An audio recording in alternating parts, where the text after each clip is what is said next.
Right, welcome to the Tualatin City Council work session on Monday, July 8th, 2024, in a beautiful 100-degree day.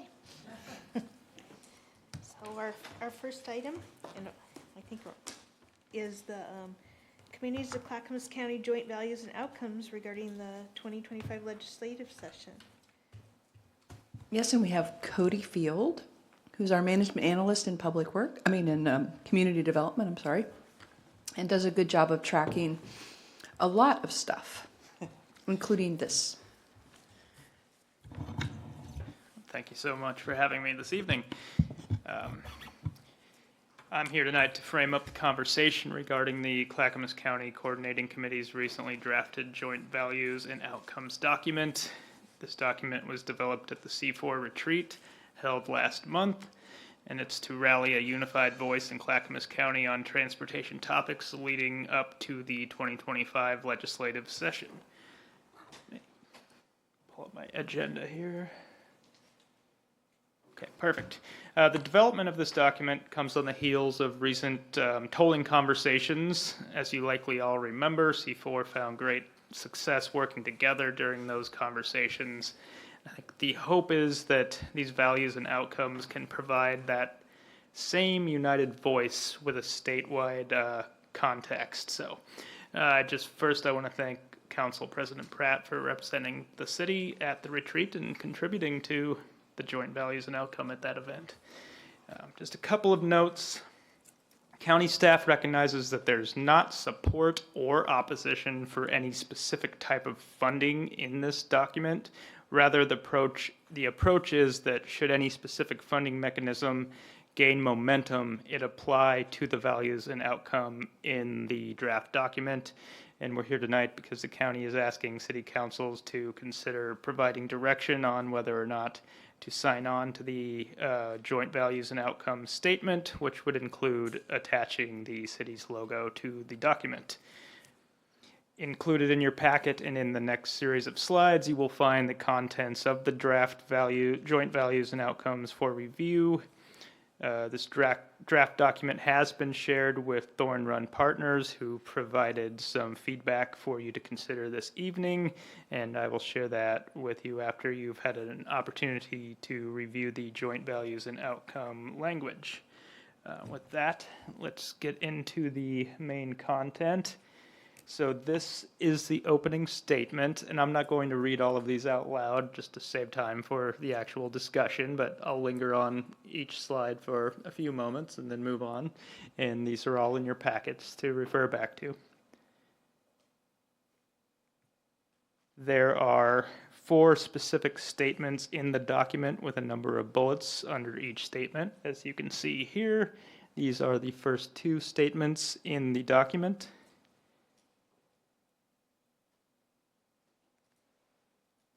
These are the 3rd and 4th statements in the document, and this represents the entirety of the joint values and outcomes document.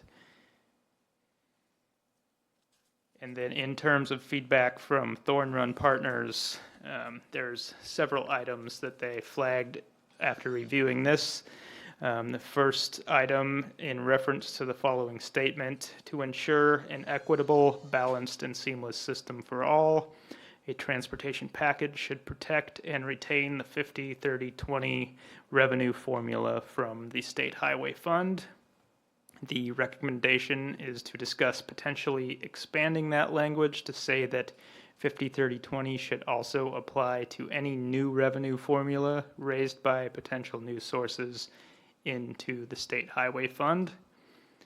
The second item, the document specifically calls out the Sunrise Corridor project, which makes it read as the primary ask from C4.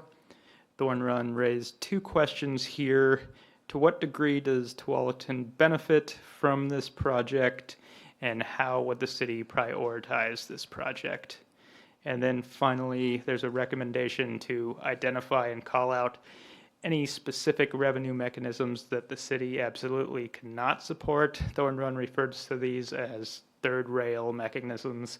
And this is in response to language in the document which states that a transportation package should secure varied revenue sources to provide for the needs of different communities. I believe the concern is that in the event that a funding mechanism that the council doesn't support rises up in the 2025 session, this language could potentially become an issue.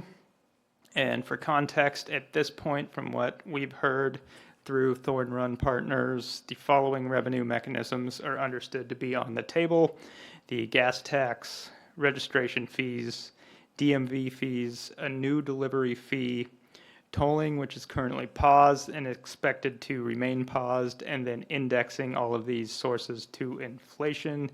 And as you recall, a bit earlier, I mentioned that C4's specific approach is to not specifically support or oppose any mechanism, but rather, if anything begins to gain momentum, it would be judged against the values in this statement. So with that, I'm happy to answer any questions you may have and then turn it over to you for discussion. And please let me know if you would like me to pull up any specific slide in the presentation to look at closer. And just to be clear, the goal is to get direction whether Tualatin should sign on to the joint statement or to make any recommendations for changes. Yes, indeed. Counselor Brooks? Thank you for the presentation. Can you go back to the third and fourth? Absolutely. Thanks. When it says HB 2017 and HB 3055, can you tell us what that is? I believe the main projects there that are still outstanding are the Interstate Bridge Replacement Project, the Rose Quarter Project, and I believe the Abernathy Bridge Project was part of that package as well. Okay. And then I guess back to the last slide that we were just looking at. Oh, sure.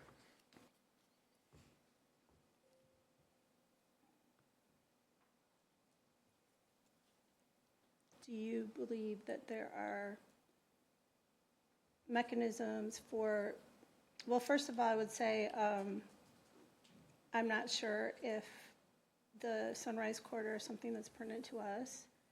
The second thing I would say is that the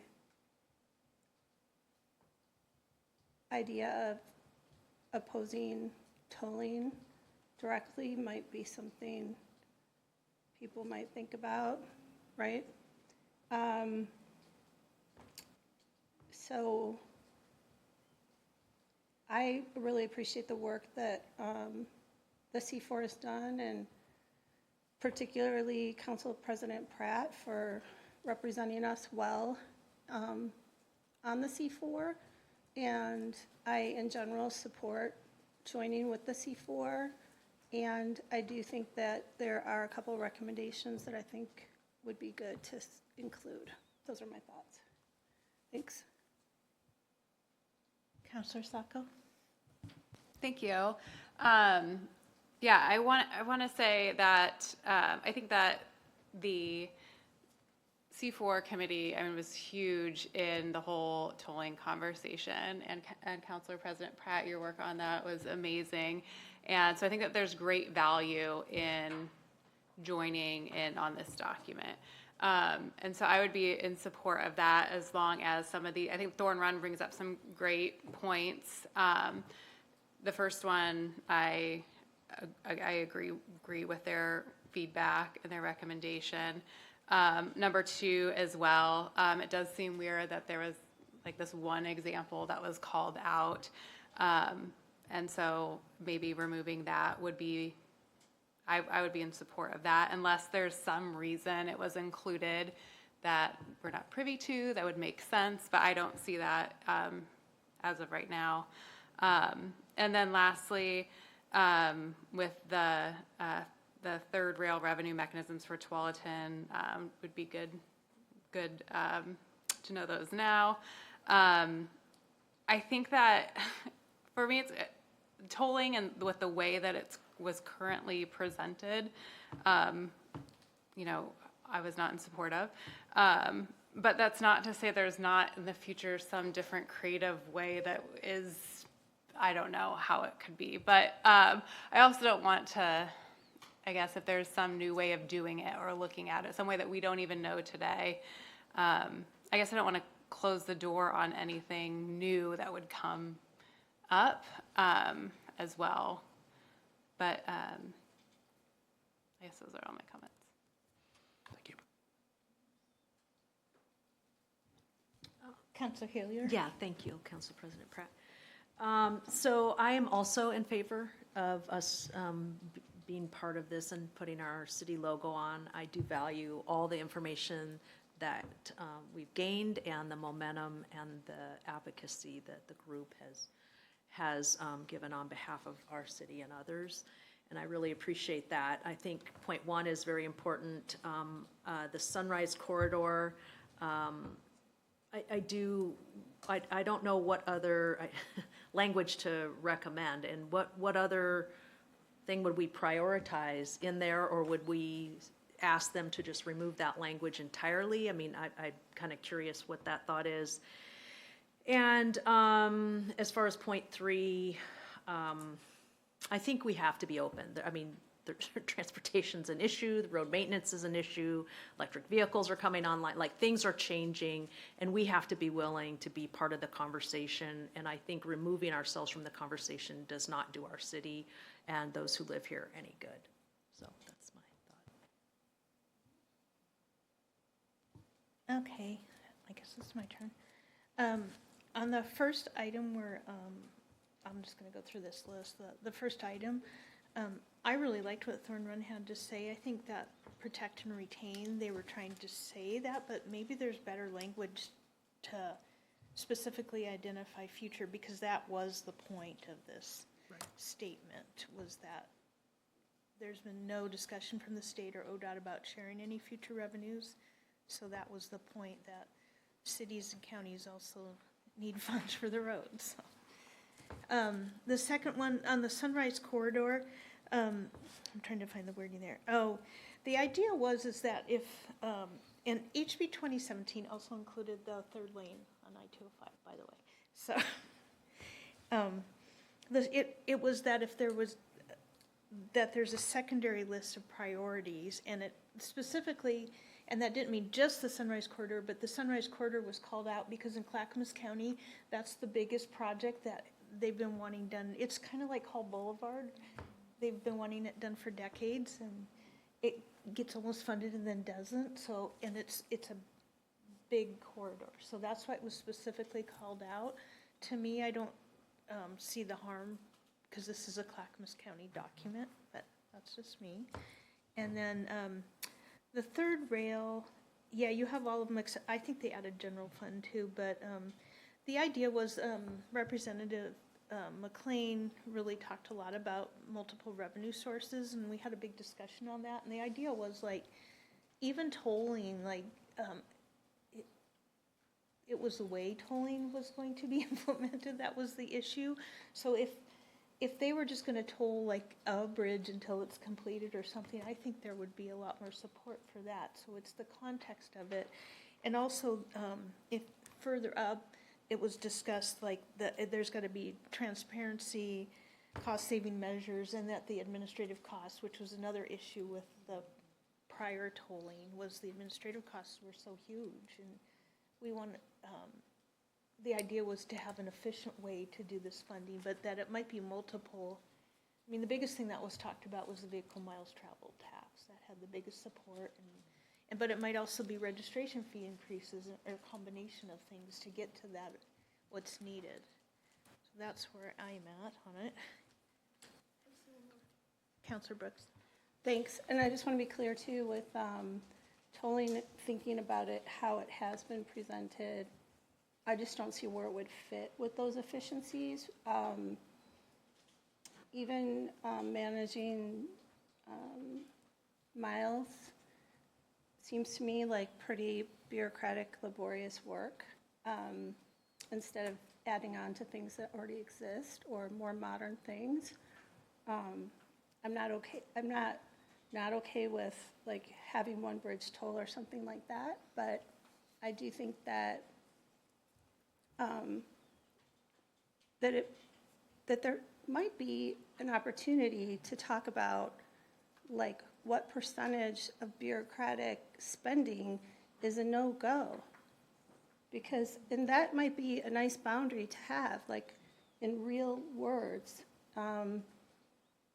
because we want the money to go to the roads, not to create another department and just build government instead of roads. So I don't know how to say that, but that would be the feedback that I was trying to get to. That makes sense. One last thing, I just wanted to say that part of that was, we know the gas tax is going to go away, but we've heard multiple times from ODOT that if they raised it like 25 cents, they could cover all their cost. It wouldn't be a forever solution, but it could be an 8-year solution to, look at other options. So that was part of the picture too. So I guess, do we just need consensus if anybody would like to, if we'd like to move forward with this and if we'd like any changes? Yeah, just general direction. I heard that on the first one, that we should respond to Clackamas County, that in kind of what Thorn Run says, tighten up that language. On the number 2, I didn't hear, I'd like to see a thumbs up on that, what Councilor Pratt said. Counselor Saka?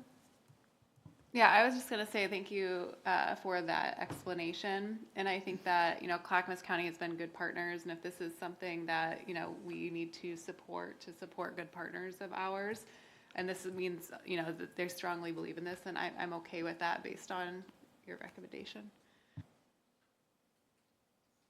Counselor Brooks? I'm just curious if you had any feedback around the priorities being called out, or if just none would be better for the city and for other jurisdictions that are joining on, just for the sake of the document, not for not doing a decent thing for Clackamas County, by the way, but just for giving the Sure. document the most legs it can have. In terms of the second item on the recommendations, I would say that I would also second what counselors have said about being good partners.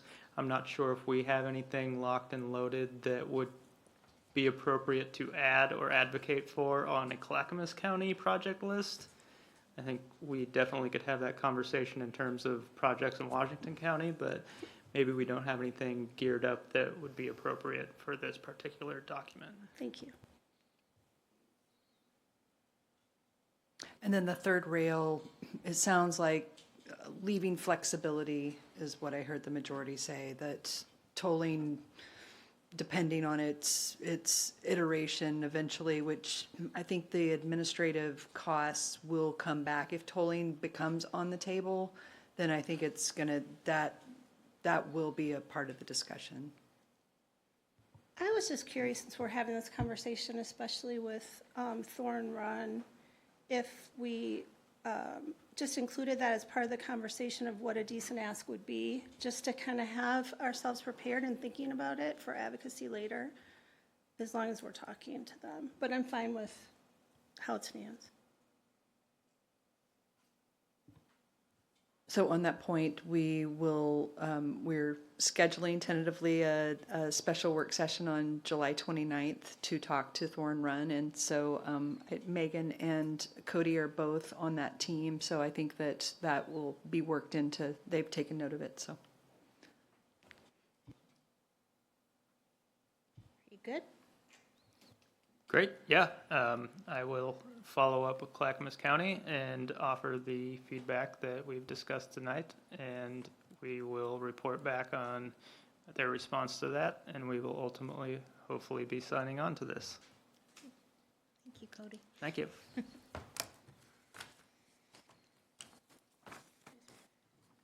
Okay, next we have council communications. I will start with Counselor Sacco. Thank you. I just have one. Let me get my notes here. Sorry. On June 11th, Simon's last meeting, I attended the Willamette River Water Coalition General meeting, and we discussed the Willamette intake facilities.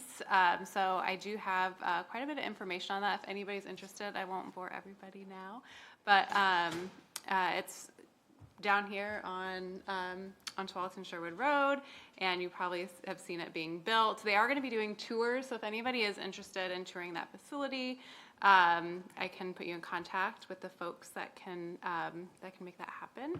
And then we also reviewed the Willamette River Basin feasibility study, and that's it.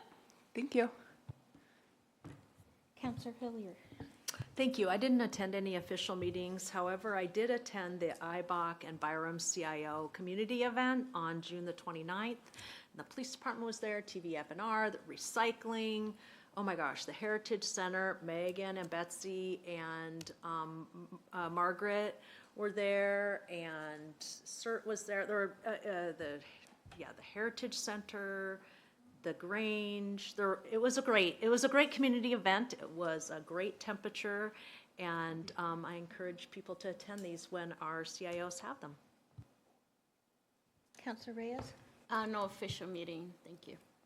Counselor Gonzalez. It's been very quiet, no official meetings at this time. Counselor Brooks. I didn't have any official meetings, but I did really appreciate the information the city sent out around the cooling centers and resources for people that are dealing with the heat. I hope that people had a good 4th of July. And I just want to remind people around this weekend, Viva Tualatin happening on Saturday at Community Park, and Friday we have our first summer concert that's free too. So just want to say all are wanted and welcome. I had no meetings. But I had one, I received an email, and Community Warehouse is having a special pop-up event on July 20th from 10 a.m. to 3 p.m. at the Estate Store on 8380 Southwest Nyberg Street, and they're going to have all kinds of stuff for sale. They were really promoting all kinds of interesting glassware in particular, so everyone's invited. And we're done until 7 o'clock. Recording stopped.